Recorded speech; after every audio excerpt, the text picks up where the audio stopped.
आपकी किताब आई कसाईवाड़ा, कानपुर की मशहूर तवायफ कौन है? अजीजन भाई। रजीजन बाई 1857 की एकमात्र जासूस थी पेशवा नाना राव की। ये कहानी सबसे बड़ी बात यह है कर्नल जेम्स स्मिथ नील की है, जिसने हैवलॉक के साथ मिलके 63 दिनों में लगभग 60-70 हजार। उसने हिंदुओं को गाय का मांस खिलाया, फिर फांसी पे चढ़ाया। उसने मुसलमानों को सुअर मुंह में ठूंस के खिलाया और फिर तोपों के आगे बांध दिया।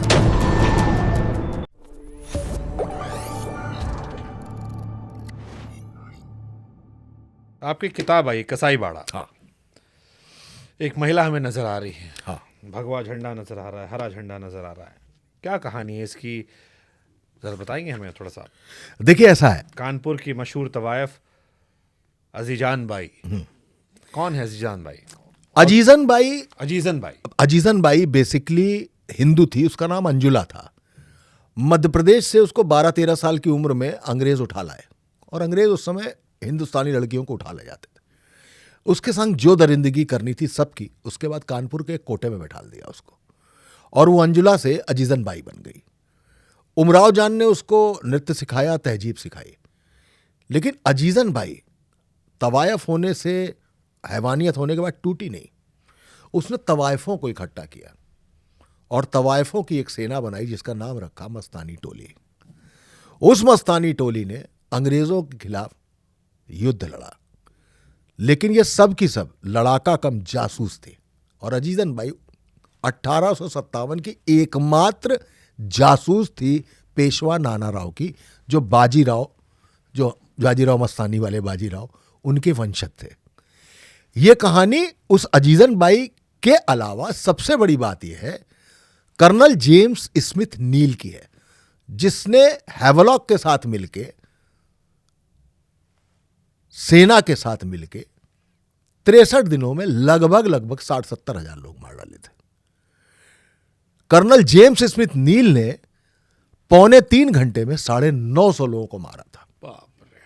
उसने हिंदुओं को गाय का मांस खिलाया, फिर फांसी पे चढ़ाया। उसने मुसलमानों को सुअर मुंह में ठूंस के खिलाया और फिर तोपों के आगे बांध दिया।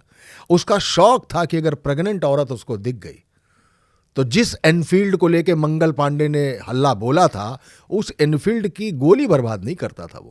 वो उसके आगे लगी हुई जो संगीन थी वो पेट में डाल देता था और कहता था बुलेट आर प्रीशियस, ऑलवेज एक तीर से 2 निशाने मारो। एक प्रेग्नेंट को मारोगे तो 2 लोग मरेंगे। यह था कर्नल जेम्स स्मिथ नील। हमारी बात सीधी तौर पर यह है कि लोग पूछते हैं अतीक ज़्यादा बड़ा बदमाश था, या मुख्तार बहुत बड़ा बदमाश था, या कश्मीर से कश्मीरी पंडितों का जो नरसंहार था वो बहुत बड़ी घटना थी, या जलियांवाला बाग बहुत बड़ी घटना थी, जलियांवाला बाग बहुत बड़ा नरसंहार था, या भोपाल गैस त्रासदी बहुत बड़ी थी। मैं वो बताना चाहता हूं कि ये एक ऐसी त्रासदी है जिसमें 63 दिन में 60,000-70 हजार लोग मरे। लेकिन वो माफिया, जो सबसे बड़ा माफिया था, वो हमारी कब्रों में आज भी लेटा है। आज भी हैवलॉक रोड है, आज भी हडसन, जिसने बहादुर शाह जफर के दोनों बेटों की गर्दन काट के किले पे लटका दी थी, उसकी कब्र लामार्ट में है। लखनऊ? जी, हैवलॉक रोड भी लखनऊ में है। डलहौजी आज भी है, लैंसडाउन आज भी है, लैंडौर आज भी है। हम इन पर ध्यान क्यों नहीं देते? नील की एक मूर्ति चेन्नई के चौराहे पे लगी थी। नील की वो हैवानियत के यूरोपियन ऑथर्स ने, हिस्टोरियंस ने, इवन ईस्ट इंडिया कंपनी ने, इवन विक्टोरिया राज ने बताया कि ही वॉज ए बुचर। मेरी लास्ट बात सुनिएगा। उसको गांधी जी ने कहा कि इस मूर्ति के खिलाफ, जिसके लिए किताब कसाईवाड़ा, जो कसाई है, उस जेम्स स्मिथ नील की मूर्ति हटवाएंगे तो हम लोग है चौराहे से, लेकिन अहिंसात्मक तरीके से। आजादी के बाद, बहुत बाद, जेम्स स्मिथ नील की वो मूर्ति चेन्नई के चौराहे से हटाई गई और अब संग्रहालय में रखी हुई है। लेकिन जेम्स स्मिथ नील की नील लाइन आज भी लखनऊ में है, नील गेट आज भी है, उनका कब्र भी आज भी। तो आपको लगता होगा क्या मैं कह रहा हूं हडसन और नील की कब्र खोद दो? ऐसा करना है तो फिर इस बात पर क्यों जश्न मनाया जाता है कि राजा राम जाट ने अकबर की कब्र खोद के अस्थियां जला दी थी? लेकिन अकबर रोड हटनी चाहिए। अकबर ने 40,000 हिंदुओं का कत्ल किया था चित्तौड़ में जाके। टीपू सुल्तान, जिसकी तलवार और हैदर अली के बारे में हम पढ़ते थे, अब एनसीईआरटी में उसका चैप्टर नहीं, क्योंकि वो हिंदुओं का दमनकारी था। ठीक है, होगा, हटा दिया आपने। हुमायूं रोड का नाम बदलना था, बदल दिया आपने। इलाहाबाद का नाम प्रयागराज करना था, कर दिया आपने। इनको क्यों नहीं किया आपने? इन अंग्रेजों की हुकूमत के जो वो दरिंदे खड़े हुए हैं, जिनके नाम पर ये रोड्स हैं, जिनके नाम पर शहर हैं, मोहल्ले हैं, गली हैं, इनको क्यों नहीं हटाया? जानते क्यों नहीं हटाया? क्योंकि इसमें वोट नहीं है। वोट तो अकबर में है, वोट तो हुमायूं में है, वोट तो औरंगजेब में है, वोट तो टीपू सुल्तान में है। जब तक इस्लाम और हिंदू लड़ता रहेगा तब तक वोट है।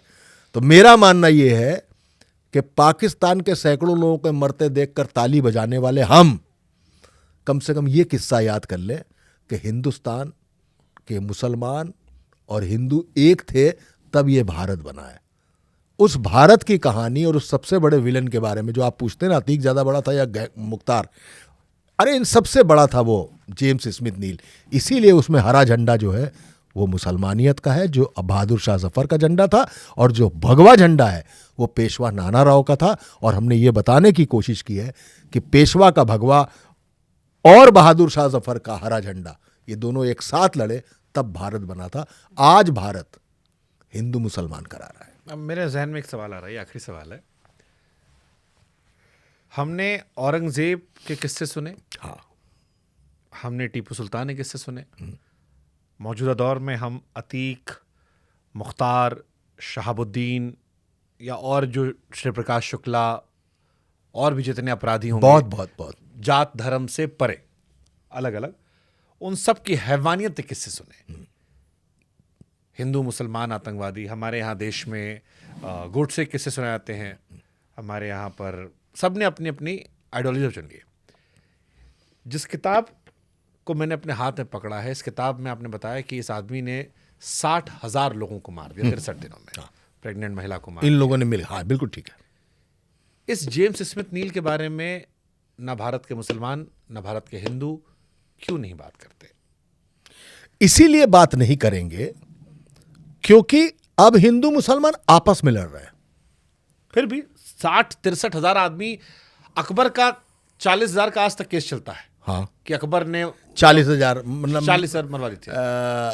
उनसे महाराणा प्रताप से लड़ते हुए 40,000 हिंदुओं को ये सब कर दिया था, चित्तौड़ में जाके मार दिए थे टीपू सुल्तान। औरंगजेब का चलता है, औरंगजेब का चलता है। इस जेम्स स्मिथ नील का क्यों नहीं चलता? इस जेम्स स्मिथ नील का इसलिए नहीं चलता कि अब आजादी मिल चुकी है, पाकिस्तान अलग हो चुका है। इतिहास पे तो कहीं दर्ज होना चाहिए था। इतिहास में कोई लाएगा ना खोज के। मनोज राजन त्रिपाठी ने अतीक को खोजा, अतीक मारा गया, मनोज राजन त्रिपाठी ने अतीक पे किताब नहीं लिखी, कैसे मारा गया इस पर किताब लिख डाली, अतीक की राक्षसी भी दिखा दी, अतीक की हैवानियत भी दिखा दी। मैं दिखाना चाहता था कि अब तुम ये बात क्यों नहीं कर रहे हो? तुम सबको मिलके जेम्स स्मिथ नील ने मारा था, तुम्हारी गर्भवती बहू बेटियों को मारा था। आज तुमको आराम इसलिए है कि तुम एक देश में हो, एक देश तुम्हें मिल चुका है। वो जिसने छीना था वो आज भी छाती ताने खड़ा हुआ है तुम्हारे ही शहरों में, अपने ही नामों पर, लेकिन तुम उसके बारे में तो आप तो लखनऊ में रहते हैं, योगी जी को काहे नहीं बताया कि भैया ये सब हटवाइए लामार्टिनर से? मैं योगी जी को ये बताऊं तो क्यों बताऊं, मेरे हाथ में मेरा लिखना है, और मैंने ये कहानी किसी 1857 के गदर पर नहीं लिखी है। मैंने ये बताने की कोशिश की है कि हिंदू और मुसलमानों का सबसे बड़ा कातिल वो अंग्रेज था। वो अंग्रेज था जिसने सबको मिलकर काटा, जिसने औरतों की इज्जत लूटी, जिसने 13 साल 12 साल 11 साल की बच्चियां नहीं छोड़ी, वो थे ये अंग्रेज। इन अंग्रेजों को जिस दिन याद रखोगे उस दिन भगवा और हरे में भूल जाओगे, जलेबी इमरती का नाम लेना बंद कर दोगे, ग्रीन एप्पल और ऑरेंज में फर्क करना बंद कर दोगे, रंगों की राजनीति नहीं होगी। कोई दीपिका अगर सैफरॉन कलर की बिकनी पहन के आ जाएगी तो उसमें बहुत बड़े बवाल नहीं होने चाहिए। रंग भी अगर इस्लाम और हिंदुइज्म में बढ़ जाएंगे तो होगा क्या? हमको एक बार फिर पीछे जाना चाहिए और हमको इन कहानियों को सुन के, कोई नानी तो बताएगी कहानी, अब तो नानियां ही नहीं रहती, तो नानी बन के कहानी बता रहे हैं कि भैया ऐसा हुआ था तुम्हारे साथ। मैं तो चाहता हूं, वो मैंने मैकू और मुबीन की जो बात कर रहा हूं, मैं चाहता हूं मैकू और मुबीन साथ रहें। मैकू और मुबीन साथ रहेंगे तो हम पाकिस्तान नहीं बनेंगे। हम आपस में लड़ गए तो गृह युद्ध में नहीं फंसेंगे क्या? आज पूरी दुनिया लड़ रही है आपस में, क्या हम नहीं लड़ जाएंगे? कल को कोई शुभंकर पर इसलिए हमला कर देगा कि शुभंकर रहे, और कल को शुभंकर किसी शमीम पे हमला इसलिए कर देंगे क्योंकि वो शमीम है।